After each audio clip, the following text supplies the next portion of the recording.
So, welcome to our Sunday Bhagavatam class. And it is March 15th, 2020, still in Coronado, California. So we'll begin now. Om Namo Bhagavate Vasudevaya. Om Namo Bhagavate Vasudevaya. Om Namo Bhagavate Vasudevaya. So, we begin today. I have it here. I did have it here. Oh my God, where'd it go? Oh, there it is. Srimad-Bhagavatam 1.5.28, first canto, chapter 5, text 28. Still Narada Muni describing his own life, how he came to Krishna consciousness. That's a popular topic among devotees. How did I come to Krishna consciousness? How did I join the movement? So Narada Muni is explaining how he joined the Hare Krishna movement. So he says at 1.5.28, Itang sharat prabrishikav vertu harer vishinbato meyanusavam jashomalam sankirtyamanam munivir mahatmavir bhakti prabhritatma rajastamopaha. So he has been describing how he's hearing from the sages, how he took the remnants of their food, he took their prasadam, and then he says, Itam, thus, there's all these things are going on. Sharat pra brashika vratu harir. That 2 seasons passed. Of course, the sages stopped for the rainy season, which is Prabrashika, the rainy season. Sharat, there's sort of, it's interesting, not given in chronological order, but given in order from Narada's point of view, that it is now the autumn. So the autumn has come. So the rainy season passed, and now it's the autumn. Ritu means these 2 seasons. And so the sages are they're going to leave because they stopped for the rainy season. The fact that it's Sharat and they're still there also is interesting, because if they just stayed for the rainy season, why are they still there in autumn? Sharat means autumn.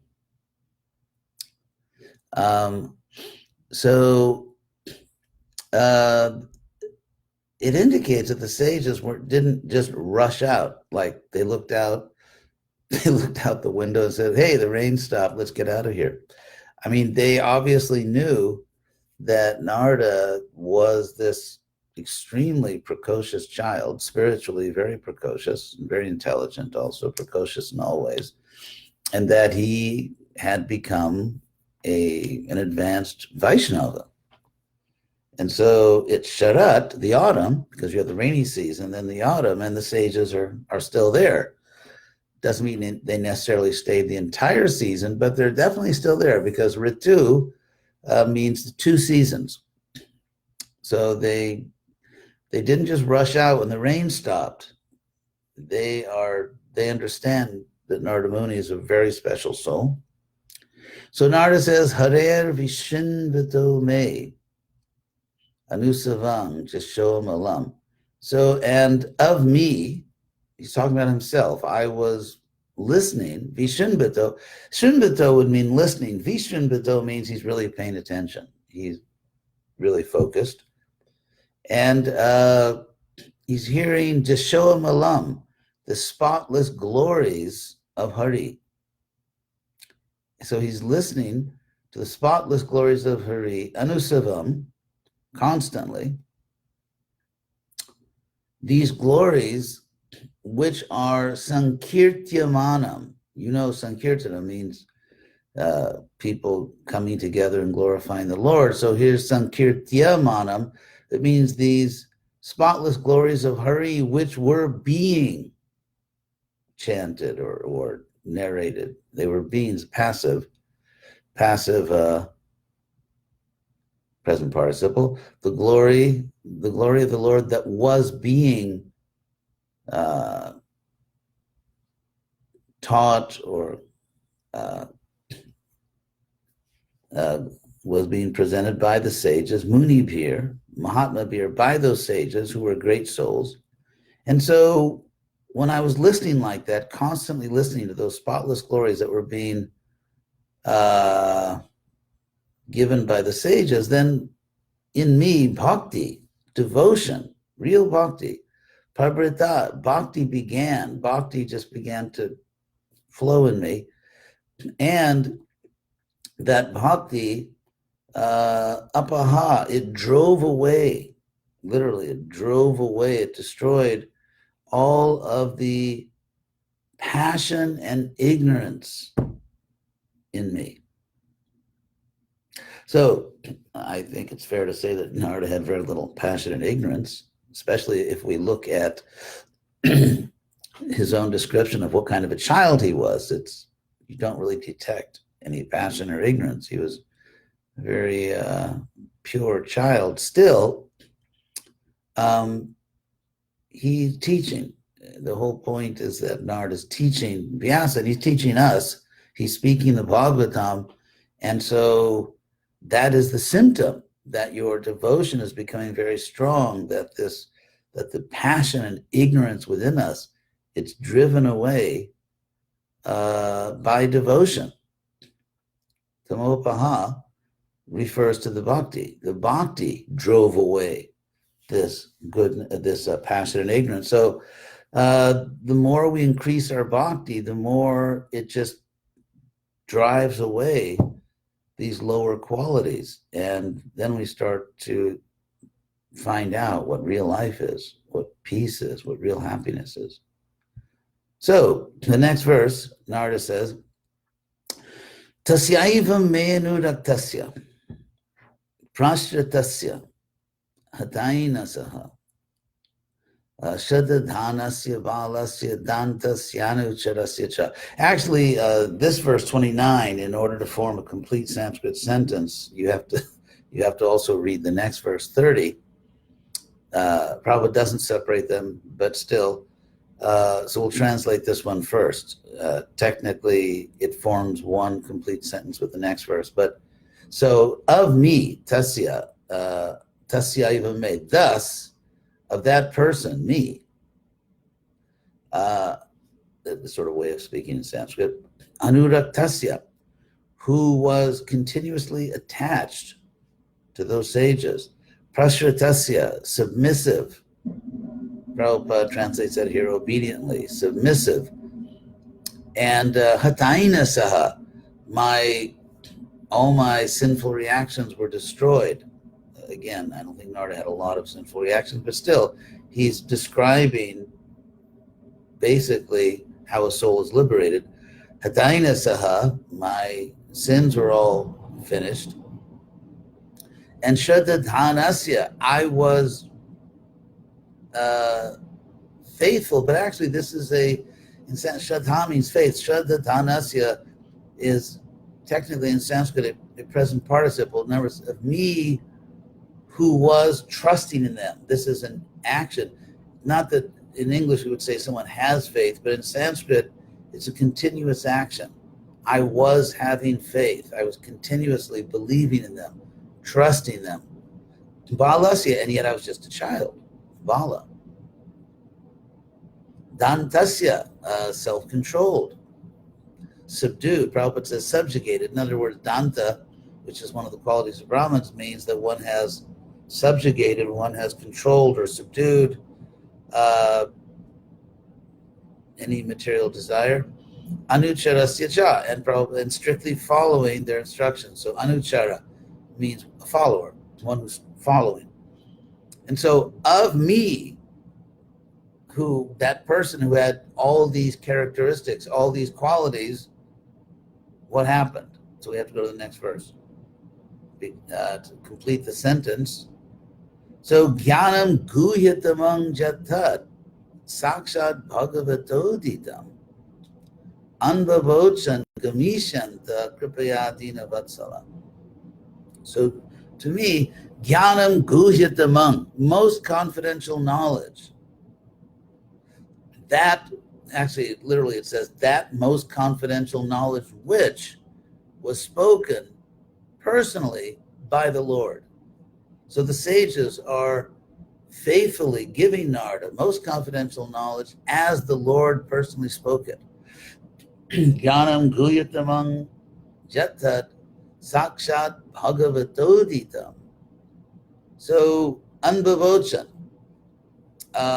they spoke it to me, because in the previous sentence it's Narada describes himself to, so unto me, with all those characteristics, the sages spoke most confidential knowledge, that which was directly taught by the Lord, which the Lord personally taught, and the word anvavochan, which means anu, means following. So avochan, they spoke.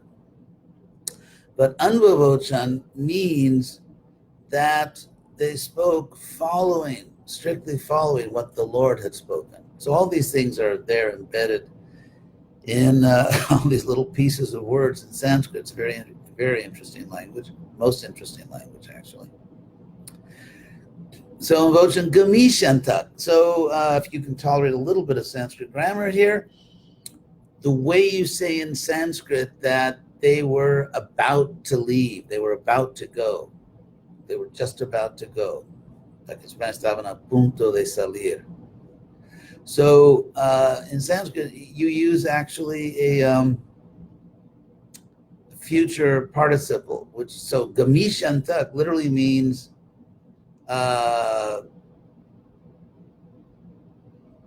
they will be going. They will be going. It's the future. They will be going. Future participle, but in Sanskrit, what it sounds like in Sanskrit, what it means is they were about to go. They were about to leave.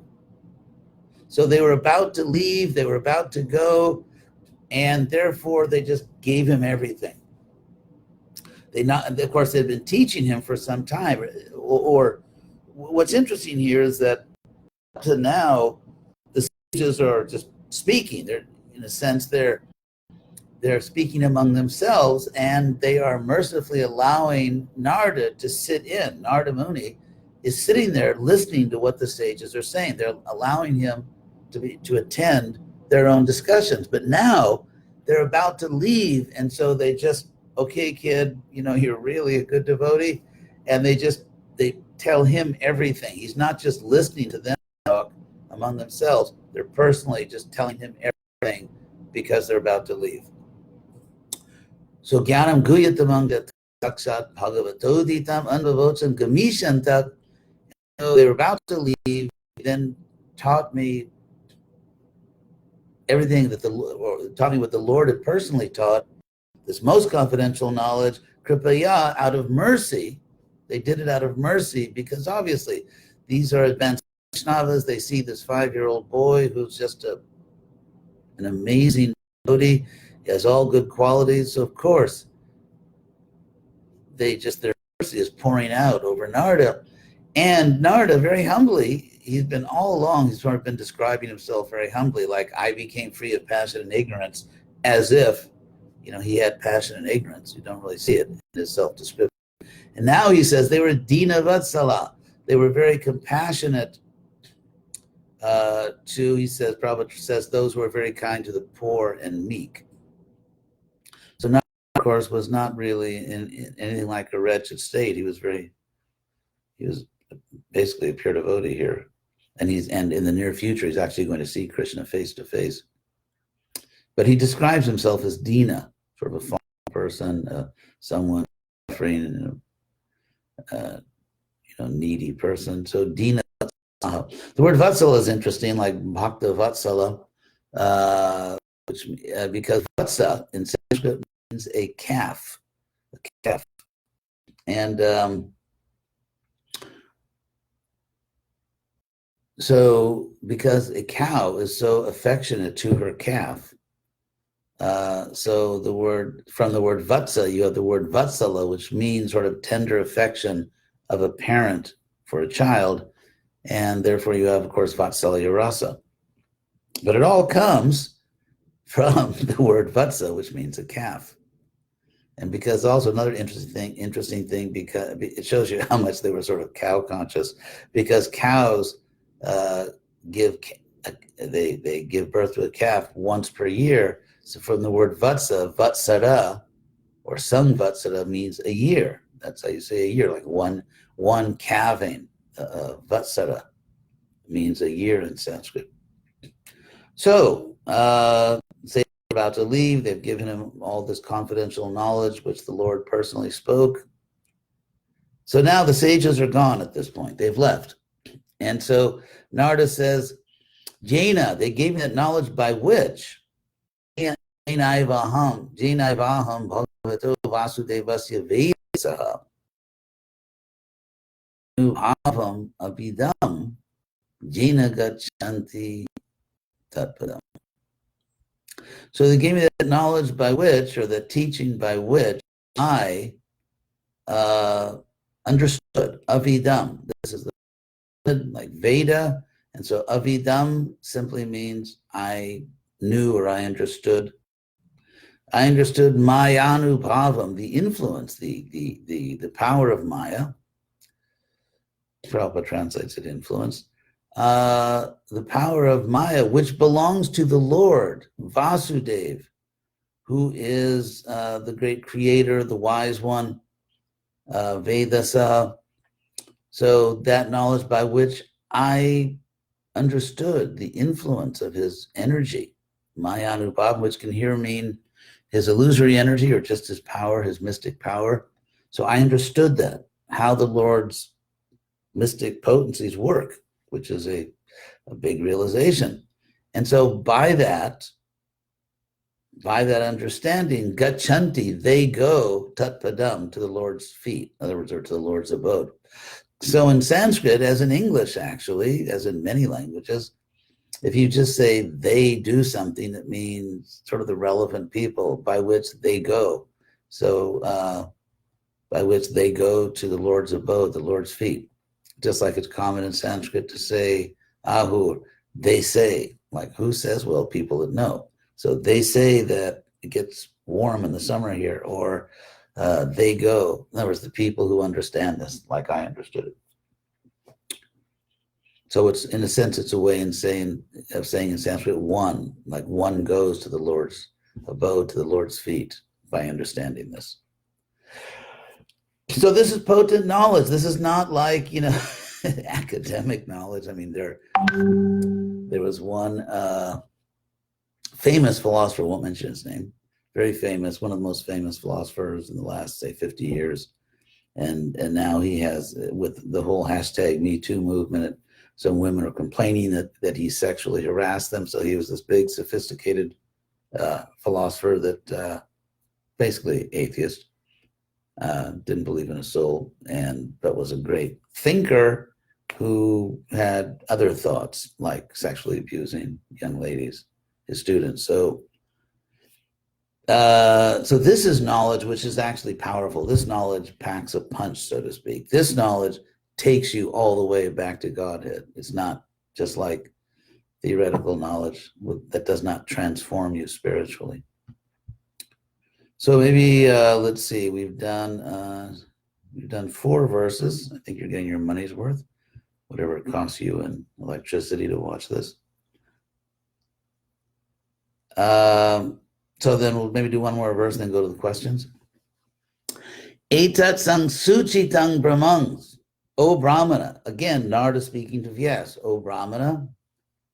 And it's very interesting. Actually, this is something I've never commented on. It's generally not commented on, but it's very interesting because one of the ways you can say O Brahmana in Sanskrit is just calling someone Brahman, which also, of course, is the word for the absolute.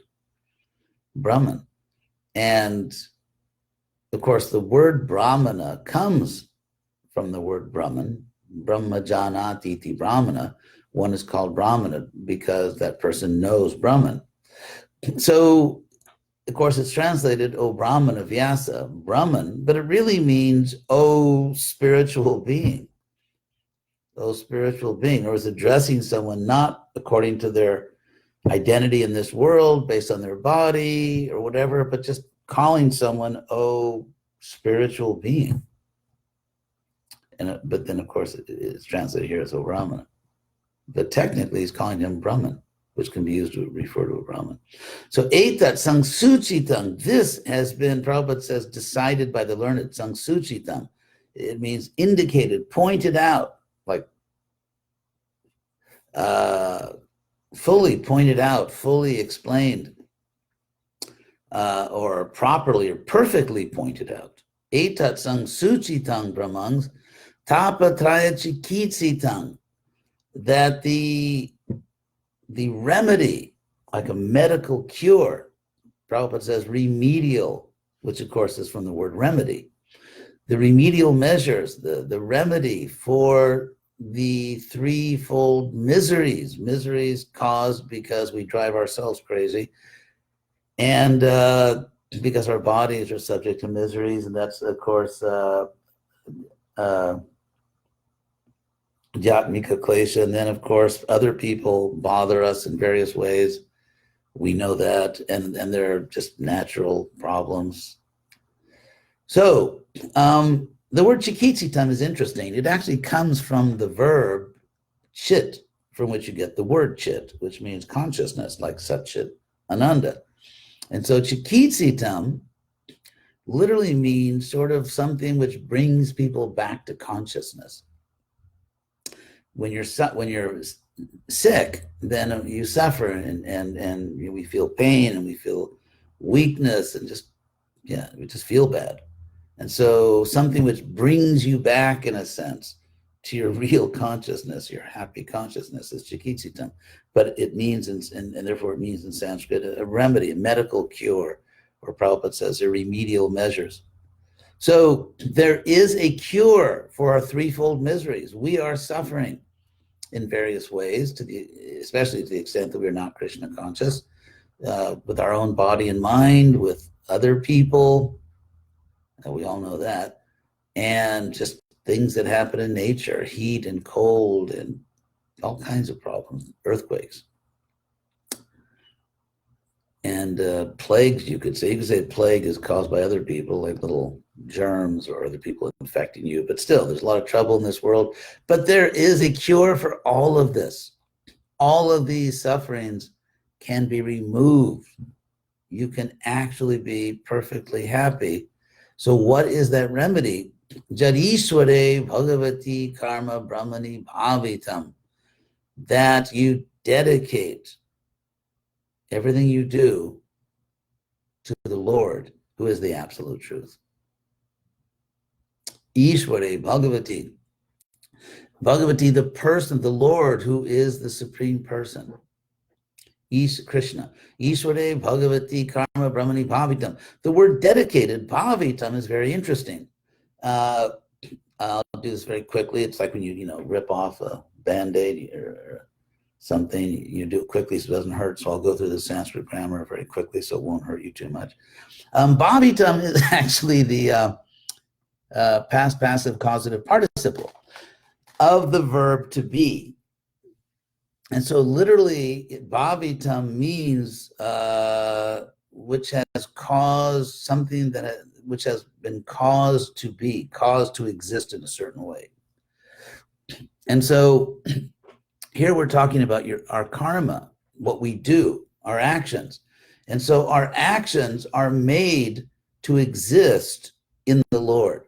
I mean, that's literally caused to exist in the Lord, because it's just what Krishna says in the Bhagavad Gita, where he says, dedicate all your activities to me, place all your do them for me. And so this is a locative form, which means it talks about location. The word Brahman, Ishwari. So what it means is, like Krishna says, he says sannyasya. You know the word sannyasa, someone who is renounced, hopefully. So sannyasi, and then sannyasa means renunciation, but the word sannyasa actually, it doesn't just mean literally renunciation. which there is a word which just means to reject something, just get rid of it. And that is the word tyaga, tyaga. Or just give something away, tyaga. Like Krishna says, sarvadharman parityaja, same word, parityaja, tyaga, which means just give up all other dharmas as shelter. Anyway, I won't, that's another, for another day, we'll explain that first more technically, sarvadharman parityaja.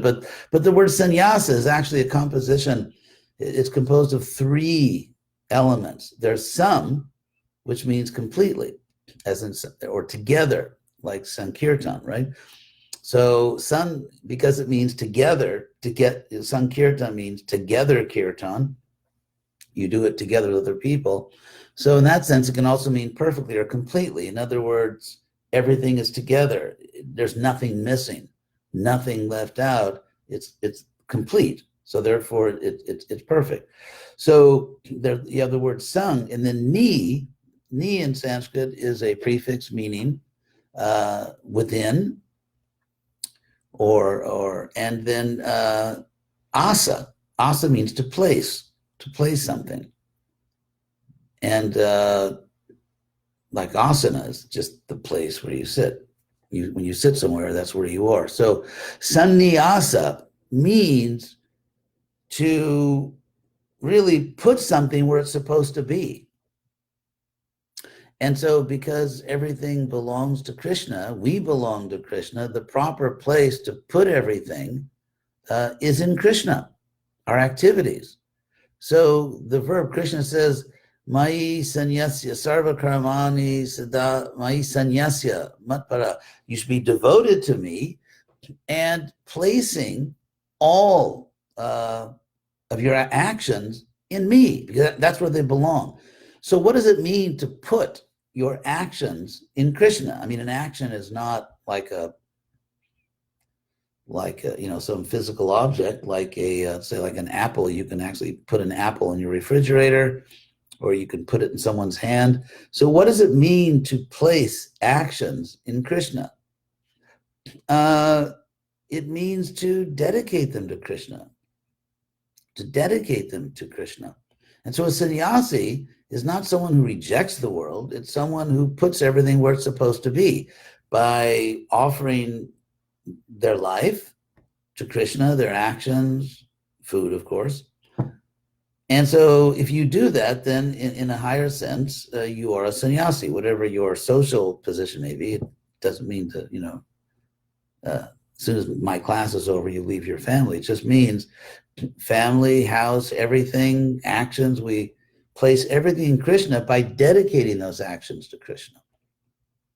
Because as we know, as Krishna says in the Bhagavad Gita 4:24, that when we do this, Brahmarpanam Brahmahavir, when you offer everything to the Absolute, to Krishna, then it takes on the same spiritual nature, because by dedicating things to Krishna, Krishna accepts it, and then the whole atmosphere, the whole quality of that action you're performing takes on the same nature as Krishna. So it's literally the action is being absorbed into Krishna's own nature, Krishna's own existence. And so hence the last word in this verse, bhavitam, means that your action, or Narada says here, one's action, karma, one's actions, are made to exist in Krishna, in the Lord, Krishna, in the absolute truth. So it's very interesting in Sanskrit, bhavitam, and of course Prabhupada just translates this as dedicated. So there's a lot going on here in this amazing language that Krishna has given us. Anyway, so that's 1.532. Next week, if the world still exists, we will hopefully, and we still exist in this world, hopefully we'll do 1.533. So now we're going to look at, see if there are questions. I think there are some questions. So what do you think about COVID-19? Well, I think thanks, but no thanks. We should obviously do everything we can to protect our bodies, and by doing that, protect our devotional service. taking all the proper health measures. Ultimately, we're in Krishna's hands. And so when Krishna says, go to the Lord alone for shelter, we take shelter, first of all, by doing our duty. The first shelter is doing your duty. So since our body belongs to Krishna and he just loaned it to us, we don't actually own it. Obviously, we should do everything reasonable and necessary to keep ourselves and everyone else healthy, especially those we care about, but everyone, because by not, don't go out in the street and just start, embracing everyone in Krishna consciousness, because you're not supposed to do that. So, yes, I don't think we should be worried or in anxiety, because we're in Krishna's hands and Krishna will protect us and everything will happen exactly as it should happen for our eternal benefit. There's no question of material anxiety. At the same time, we do our duty and protect ourselves properly, and we protect other people over whom we have some influence. One spiritual master said in ISKCON, that's an interesting way to start the question. One spiritual master said in ISKCON, we could be sitting next to Narada Muni, we don't know. Your thoughts on that, please? It's certainly possible. Great souls certainly can disguise themselves. We know that Shuka, H.D.Goswami, did that. Not that we can imitate him. He basically convinced the uninformed public that he was just some crazy young guy. But what's interesting though, as soon as he came into the assembly, of sages who were there to give association to Parikshit Maharaj, they recognized him. Like the really intelligent people, the Krishna conscious people, they immediately understood that this is a very great personality. So that idea that we don't know who's next to us, it's sort of a Vedic strategy to get us to respect everyone. Like, for example, there's this well-known teaching in Vedic culture that someone just comes to your door, some guest, especially maybe someone you don't know, or they may not look like a very high-class person, but it could be Narayan. It could be the Lord testing you. So householders were trained in that way. Every time someone comes to your door, ask for a little reasonable amount of charity. Don't be contemptuous. Don't be arrogant. Don't drive them away. Don't be rude, because it may be Krishna or the demigods testing you. And if you don't receive them nicely, you may end up sleeping in the park. You may lose everything. So the same way, saying that Narada could be sitting next to us, the idea here is that respect the people who are sitting next to you. So how did this amazing Srimad-Bhagavatam get rid of the interpolations suffered by the Mahabharata? Well, in the Chaitanya Bhagavat, Lord Chaitanya explained to Devananda Pandit that the Bhagavatam is like the sun, in the sense that the sun, as Prabhupada said, is always rising and setting in different places. So the sun sets, we believe that, or not we believe, actually we don't believe, but it looks like the sun is no longer present, but the sun is still in the sky. It's just on the other side of the earth. So in the same way, the Bhagavatam is always exists, but sometimes it is not visible to us. And so if you look at history, what Lord Chaitanya told Devananda Pandit exactly matches what you could say mundane scholarship would say about the Bhagavatam, and that is we can't trace it back 5,000 years, in the sense that let's say 3,000 years ago someone wrote a book and quoted the Bhagavatam or mentioned the Bhagavatam, or did an engraving or something, but the Bhagavatam appears and disappears. Lord Chaitanya said, like the sun. So before Lord Chaitanya came, he prepared everything. If you look at Krishna Leela, that's what I'm working on right now in the Mahabharata, actually going back 4 generations, especially starting with Upari Charavasu and then his daughter Satyavati, who gives birth to Vyasadeva. The avatars are coming. And so if you look at Krishna's avatars, his appearances in this world, and of course it's the appearance of Krishna and Lord Chaitanya about which we have most information. But actually about Krishna, we have most information about the lead up, how Krishna prepared his descent into this world. And so in the same way, the Bhagavatam, you could say, reappearing in the world is a big part of the preparation for Lord Chaitanya coming. So because before Krishna appeared as in a Kshatriya family, and then he was raised, of course, in Vrindavan, but he was born to a Kshatriya family. Therefore, the preparation for Krishna's coming involved these dynastic appearances, different people taking birth in different royal dynasties. And the world is prepared not only by devotees taking birth, like Krishna's own parents and Kunti and Pandu and so on, but also by asuras taking birth, because, you know, otherwise there wouldn't be a game unless the other team shows up. And so Krishna wanted to display these pastimes of protecting the world, and therefore all kinds of asuras and devas, godly persons, start taking birth, and the ones who directly influence the world or directly kind of shape the world into which Krishna is going to take birth, that begins 4 generations before Krishna. And so before Lord Chaitanya comes, he doesn't want to just come into a world where no one understands anything. And so before Lord Chaitanya appears, he sends the Bhagavatam again. And Vaishnavism starts reviving all around Bharatvarsha. I mean, that's, of course, and that's recorded by just ordinary history. In South India, and Lord Chaitanya is going to travel in South India. He's going to make a lot of devotees in South India, and South India is prepared by different Vaishnava acharyas appearing there, like King Kulashekar and others, and the Alvars in Southeast India, Tamil Nadu, and even in, so all kinds of things are happening.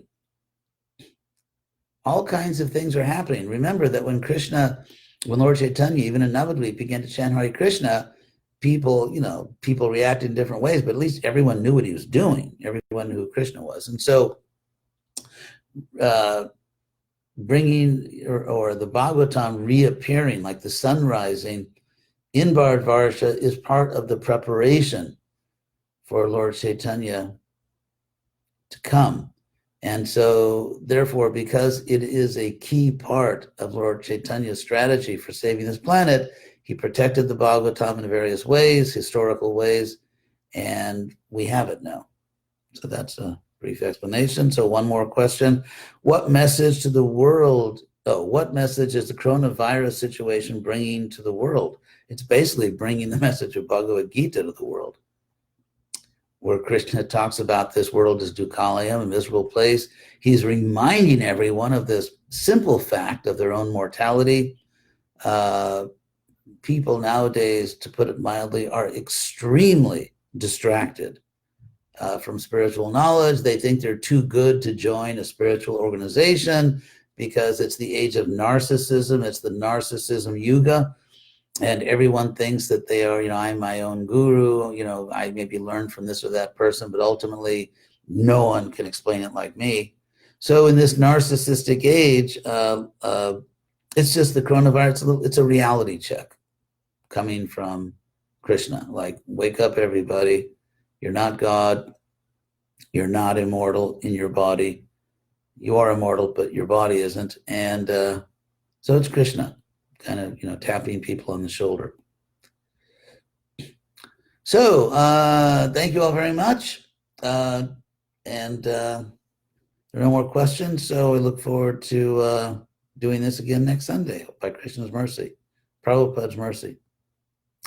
So now I just have to find, got all these folders open. I just have to find the Facebook thing so I can end the class. Okay, I found it. Hare Krishna.